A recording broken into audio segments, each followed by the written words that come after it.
Hi guys, તો હું તમને પરિવર્તનશીલમાં આગળનો દાખલો ભણાવવા જઈ રહ્યો છું. ઠીક છે, તો પત્રક મેં દોર્યું જ છે. ઓકે, તો દાખલો જોઈએ આપણે. એક કારખાના પાસે 60,000 એકમો તૈયાર થઈ શકે તેટલી કાર્યશક્તિ છે. અંદાજિત ઉત્પાદન પડતર નીચે પ્રમાણે છે. એકમ દીઠ ચલિત ખર્ચ તમને આપ્યું છે. માલ સામાન 9.20, મજૂરી 8, માસિક 29,125 એટલે કે ન્યૂનતમ વેતનના આધીન. એનો મતલબ તમારે માસિક એટલે કે એક મહિનાના 29,125 ઓછામાં ઓછું આપવું જ પડે. એના કરતાં ઓછું નહીં ચાલે. ખ્યાલ આવ્યો? ઠીક છે, વધી જાય તો વાંધો નહીં, પણ ઓછું થવું જોઈએ નહીં. શિરોપરી ખર્ચ 3. કાચા માલના દરેક એકમમાંથી ભંગાર મળે છે, જે એકમ દીઠ 20 પૈસા લેખે વેચવામાં આવે છે. ભંગાર મળે છે એટલે આપણી આવક થઈ. ઠીક છે, એટલે કે માલ સામાનનો જેટલો ખર્ચ થતો છે એટલો ખર્ચ નહીં ગણાય. એમાંથી જે ભંગાર મળે છે બાદ કરીને બાકીનો ખર્ચ ગણે છે. ખ્યાલ આવ્યો? આગળની વાત કરીએ. હવાલો નંબર 2, વાર્ષિક સ્થિર ખર્ચ 72,000 જે વાર્ષિક છે. ત્રીજો હવાલો, અર્ધચલિત શિરોપરી ખર્ચ જ્યારે 60% કાર્યશક્તિનો ઉપયોગ થાય ત્યારે 24,000 વાર્ષિક અને દરેક વધારાની 10% કે તેના ભાગ સુધી કાર્યશક્તિનો ઉપયોગ થાય ત્યારે આ ખર્ચ વાર્ષિક 3,000 લેખે વધે. એનો મતલબ 10% કે 10%ના ભાગ જેટલો જો વધારો થાય તો આપણે 3,000 વાર્ષિક વધારવાનો છે. ઠીક છે. આગામી વર્ષ માટે કાર્યશક્તિનો ઉપયોગ અંદાજિત 2 માસ માટે 60% છે, 6 માસ માટે 75% અને બાકીના સમય માટે 80% લેખે થશે. વેચાણ કિંમત પર 25% લેખે નફો કમાવાની અપેક્ષાએ કંપની હોય તો એકમ દીઠ વેચાણ કિંમત શોધ. તો આપણે 60%, 75% અને 80% ઉત્પાદન શક્તિએ પડતરનું પત્રક તૈયાર કરવાનું છે અને શરૂઆતનો અને આખરનો સ્ટોક નથી એમ ધારવાનું છે. તો મેં બનાવેલું છે 60%, 75% અને 80%. હવે 60% જે ક્ષમતા છે તે તમને 2 માસ માટે કીધી છે. કેટલી માસ? 2 માસ માટે. ઓકે. 75% જે ક્ષમતા છે એ 6 માસ માટે ને 80% જે ક્ષમતા છે તો બાકીના કેટલા બચે? 4 માસ. બાકીના કેટલા બચે? 4 માસ. ઠીક છે, એટલે ટોટલ 12 માસ થઈ ગયા. ઠીક છે, ઓકે. ચાલો હવે વાત કરીએ આપણે ઉત્પાદનની. તો ઉત્પાદન કેટલું થાય તે તો એ લોકો પહેલા જ કીધું છે સ્ટાર્ટિંગમાં કે 60,000 એકમો એ લોકોની કાર્યક્ષમતા છે. ઓકે, એટલે કે કાર્યશક્તિ ખરેખર છે કેટલી? 60,000 એકમો ની વાર્ષિક. ઓકે, તો 60,000 એકમો એ વાર્ષિક ઉત્પાદન કરે છે. ઠીક છે, તો આપણે વાત કરીએ પહેલા 60%. ઠીક છે,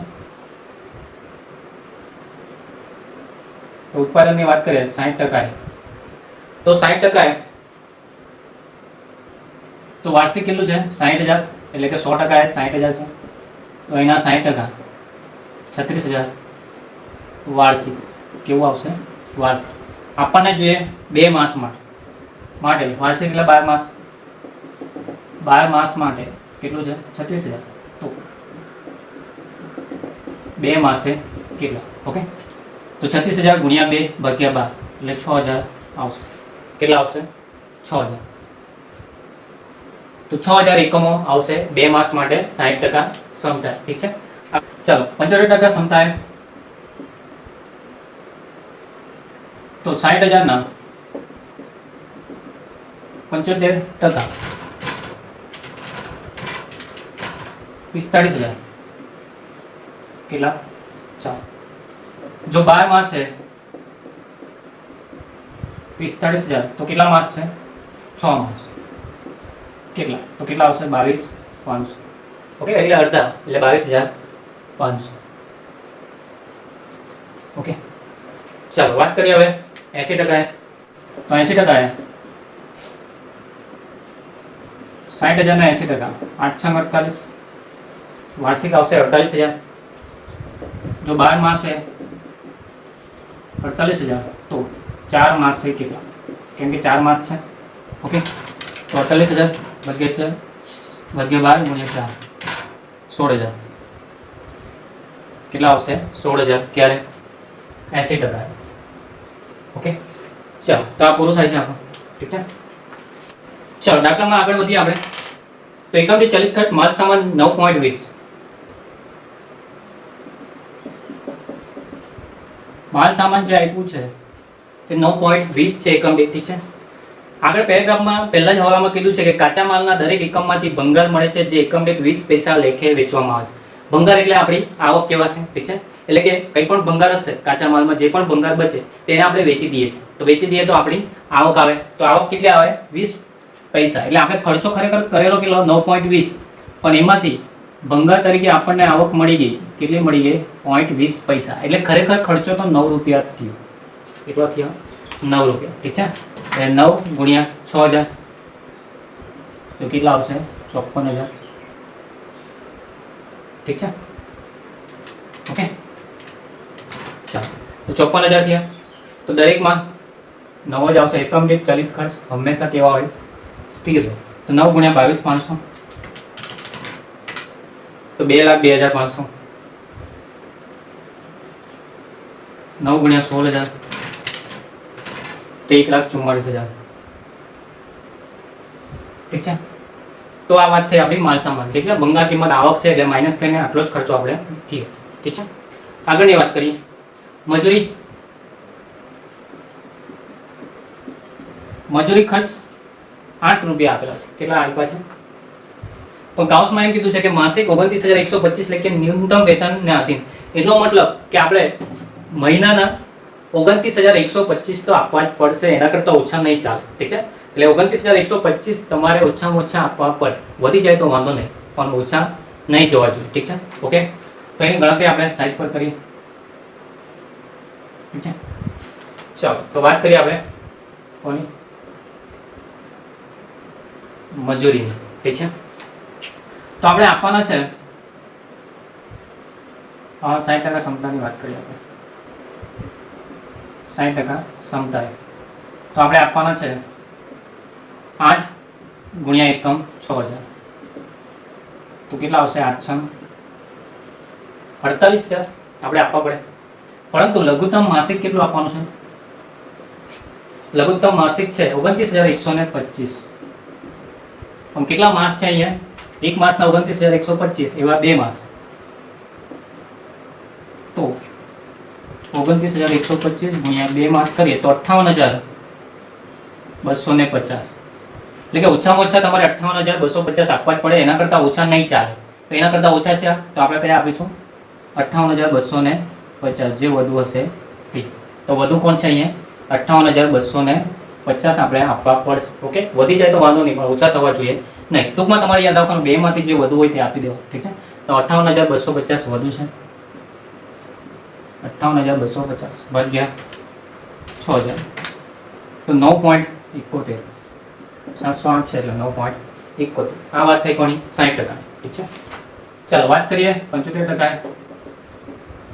ઓકે, તો 8 ગુણ્યા 22,500 એકમ દીઠ 8,008 આપવાના છે, એકમ દીઠ 8 રૂપિયા ગુણ્યા 22,500 1,80,000 એને આપવા પડે।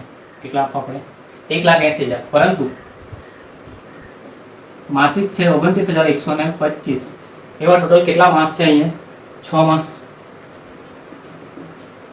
તો ખરેખર કેટલા આપવા પડશે? 29,125 ગુણ્યા 6 માસ તો 1,74,750, એટલે કે ઓછામાં ઓછા તમારે આટલા તો આપવા જ પડે, એના કરતા ઓછા નહીં ચાલે, પણ વધી જાય તો વાંધો નહીં।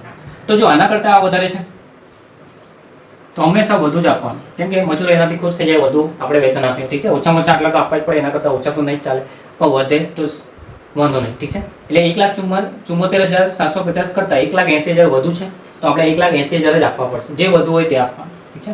તો 1,80,000 આપણે આપી દઈએ। ઓકે, 8 લેકે આપેલા છે એટલે 8 જ આવવાના છે, ઠીક છે। ઓકે, હવે ચાલો, તો 80% તો 8 ગુણ્યા કેટલા છે? 16,000, તો 16,000 ગુણ્યા 8 કરીએ આપણે 1,28,000 આપવા પડશે એકમ દીઠ પ્રમાણે, ઠીક છે। હવે માસિક પ્રમાણે તો 29,125 ગુણ્યા 4 માસ, તો 29,125 ગુણ્યા 4 માસ છે તો 1,16,500, કેટલા? 1,16,500 ઓછામાં ઓછા આપવા જ પડે, ઠીક છે। પણ એના કરતાં વધી જાય તો વાંધો નહીં। તો વધુ કોણ છે 2 માંથી? તો 1,28,000, તો આપણે 1,28,000 જ આપીશું ને એકમ દીઠ કેટલા? 8, ઠીક છે। તો આ વાત થઈ કોની? મજૂરીની, ઠીક છે। હવે આપણે આગળનો ખર્ચો ગણીએ। ચાલો, તો આગળનો ખર્ચો છે શિરોપરી ખર્ચ। તો શિરોપરી ખર્ચ એકમ દીઠ 3 રૂપિયા, 3 ગુણ્યા 6,000 46,000, 18,000। ઓકે, એમાં કોઈ ફેરફાર નથી, બીજામાં બી 3, 22,500 ગુણ્યા 3 67,500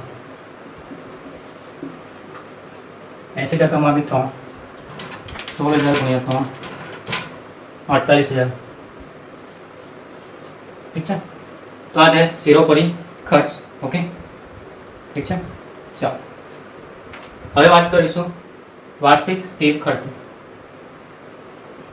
તો સ્થિર ખર્ચ, ઠીક છે. ઓકે, તો જે તમને 72,000 વાર્ષિક આપેલા છે,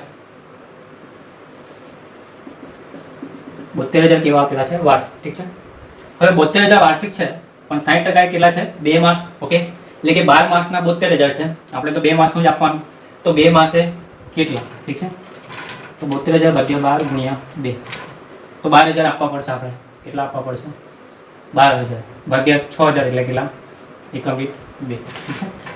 ચાલો, એવી રીતે વાર્ષિક 72,000, પણ અહીંયા કેટલા માસ છે? 6 માસ. તો આના કરતા અડધા. ઠીક છે. એટલે 72,000 ના અડધા કેટલા થશે? 36,000 આપણે આપવા પડશે. 36,000 ભાગ્યા 22,500, 1.6. ઠીક છે. આગળ વાર્ષિક 72,000 છે, તો અહીંયા કેટલા છે? 4 માસ છે. તો 4 માસના કેટલા થશે? એટલે કે 72,000 ભાગ્યા 12 × 4, 24,000 ભાગ્યા 16,000 કરીએ આપણે 1.5. ઠીક છે. તો આ વાત થઈ કોની? સ્થિર ખર્ચ. ઠીક છે. તો આગળ વાત કરીએ હવે અર્ધચલિત ખર્ચ. ઓકે, એના પછી ત્રીજો હવાલો છે કે અર્ધચલિત શિરોપરી ખર્ચ. કોની વાત છે હવે?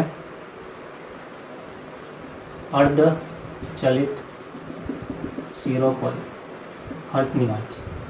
ઓકે, તો અર્ધચલિત શિરોપરી ખર્ચની વાત છે હવે. તો એમાં કીધું છે કે 60% કાર્યશક્તિનો ઉપયોગ થાય ત્યારે 24,000 વાર્ષિક. કેટલું? તો 60% છે પહેલું, તો 24,000 વાર્ષિક છે. કેવું છે? 24,000 વાર્ષિક. તો આ કેટલા માસનું છે? 2 માસનું છે. ઠીક છે. તો 24,000 વાર્ષિક એટલે ભાગ્યા 12 × 2 કરીએ આપણે, તો 4,000 2 માસનું થશે, ભાગ્યા 6,000 તો 0.67. ઠીક છે. તો આ થયું 60%. ઓકે, કે 12 માસના 24,000 છે, તો 2 માસના કેટલા થાય? 4,000 જ થાય. ઠીક છે. પછી આગળ એમ કીધું છે ત્રીજા હવાલામાં જ કે દરેક વધારાની 10% કે તેના ભાગ સુધી કાર્યશક્તિનો ઉપયોગ થાય ત્યારે આ ખર્ચ વાર્ષિક 3,000 લેખે વધે. ઠીક છે. એનો મતલબ શું છે કે જો 10% કે 10%ના ભાગ જેટલું, એટલે કે 1% થી લઈને 10% સુધી ગમે તેટલો વધારો થાય, 1% નો થાય, 2% નો થાય, 8% નો થાય કે 10% નો. ઠીક છે. એટલે 1% થી લઈને 10% સુધી, 1% થી લઈને 10% સુધીમાં ગમે તેટલો વધારો થાય. ઠીક છે. તો એના આપણે કેટલા લેવાના છે? 3,000 વાર્ષિક વધારવાના છે. ઠીક છે. ઓકે, તો હું અહીંયા ગણતરી કરું છું, જોઈ લો. ઠીક છે. ઓકે, તો જુઓ તો શું કીધું છે એને? 10% કે તેના ભાગ સુધી. ઠીક છે.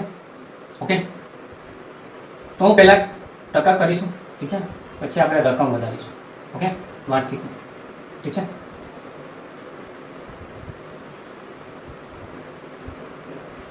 વાર્ષિક. ઠીક છે. તો ટકાની વાત કરીએ તો 60% એ વાર્ષિક કેટલું હતું? 24,000 જ હતું. 60% એ વાર્ષિકની વાત છે, 24,000 છે. ઠીક છે. હવે એમાં 10% થી વધારો થાય, 10% કે એના ભાગ જેટલો. હવે 60% થી કેટલા ટકા થયા? 75% થયા. એનો મતલબ 10% વધ્યા તો 70% થાય. બાકીના કેટલા ટકા વધ્યા? પાછા 5% વધ્યા એટલે ટોટલ કેટલા થયા? 75% થયા. ખ્યાલ આવ્યો? ઠીક છે. તો 60% થી એમાં 10% વધારો કરીએ તો 70% થાય. પાછા 5% વધારો કરીએ તો 75% સુધી પહોંચે. ઠીક છે. તો 10% કે 10%ના ભાગ જેટલો, તો અહીંયા 10% પૂરેપૂરા વધ્યા છે, તો વાર્ષિક કેટલો વધારવાનો છે આપણે? 3,000. ઠીક છે. પછી 5% વધ્યો છે, તો મેં તમને કીધું કે ભાગ કીધું છે 10%ના ભાગ જેટલો, પછી ભલે 0.5% વધે કે 5% વધે કે 9% વધે કે 10% વધે, આપણે પૂરેપૂરા 3,000 જ આપવાના છે.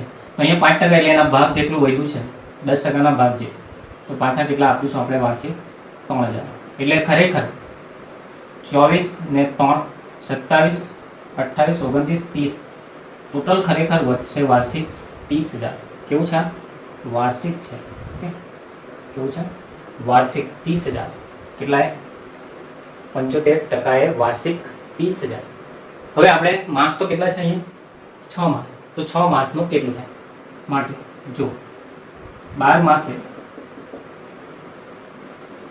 30,000 તો 6 માસે તો અડધા એટલે કેટલા?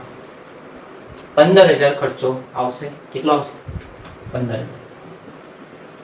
ઓકે, ભાગ્યા 22,500 તો 0.67 જ આવશે.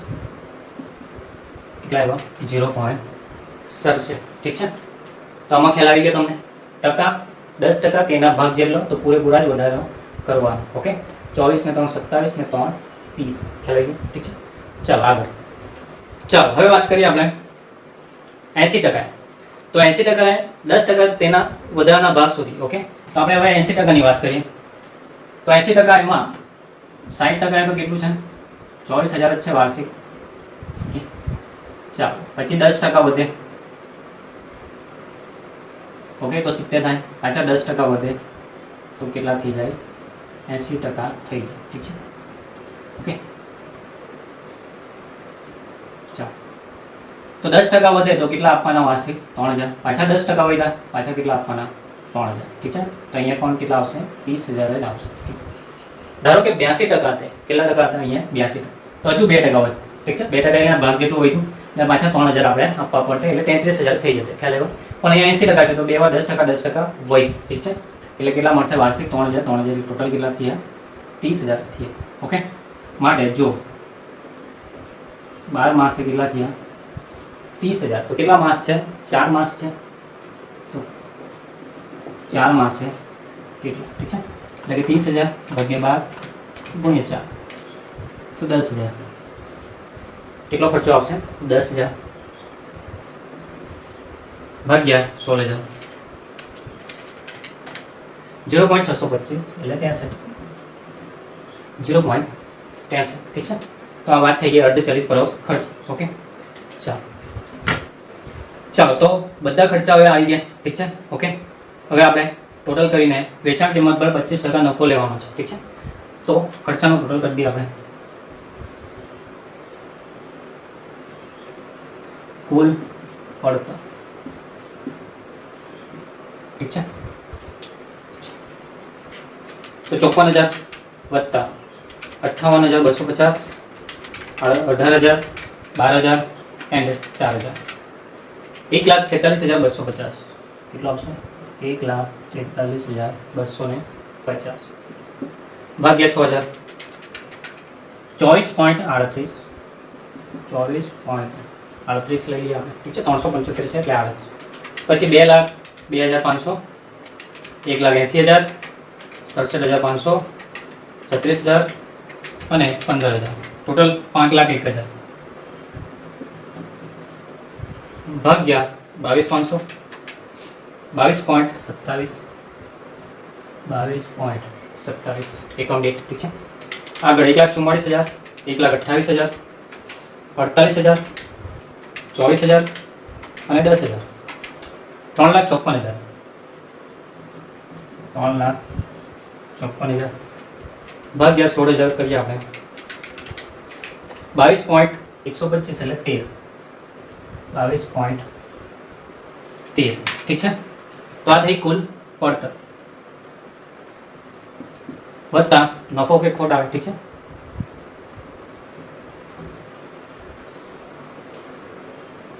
પછી મળશે આપણને વેચાણ કિંમત જે એકમ દીઠ આપણે શોધવાની છે. ઠીક છે. તો જોઈએ વેચાણ કિંમત પર 25% લેખે નફો કમાવાની અપેક્ષા. તો વેચાણ કિંમત પર 25% નફો કમાવાનો છે. ઠીક છે. હું અહીંયા ગણતરી કરું જોઈ લેજો. તો વેચાણ કિંમત પર 25% નફો કીધું છે. કોના પર કીધું છે? વેચાણ કિંમત પર. જેના પર કે તેને 100 ધારવાનું છે. ઠીક છે. તો ધારો વેચાણ કિંમત 100. ઓકે, માઇનસ નફો. નફો શું કરીશું એના પર માઇનસ. ઠીક છે. એટલે કે પડતર પર નફો પ્લસ કરીએ તો વેચાણ કિંમત મળે, તો વેચાણ કિંમત પર નફો માઇનસ કરીએ તો પડતર કિંમત મળે. ઠીક છે. તો નફો કેટલો કીધો 25%, એટલે 25, 100ના 25%, 25, એટલે ખરેખર પડતર આવશે કેટલી 75. એટલે આ જેટલી બી રકમ છે પડતર એ બધી કેટલા છે 75 છે. ઠીક છે. તો આપણે પહેલાં વાત કરીએ આની. જો 75 1,46,250. કોની વાત કરીએ 60%. જો 75 1,46,250 તો 100 એ વેચાણ કેટલું? 1,46,250 ભાગ્યા 75 ટકા કરીએ તો 1,95,000 વેચાણ આવે. કેટલું આવે? માઇનસ નફો આપણે શોધીએ 1,46,250, તો નફો આવે 48,750. કેટલો?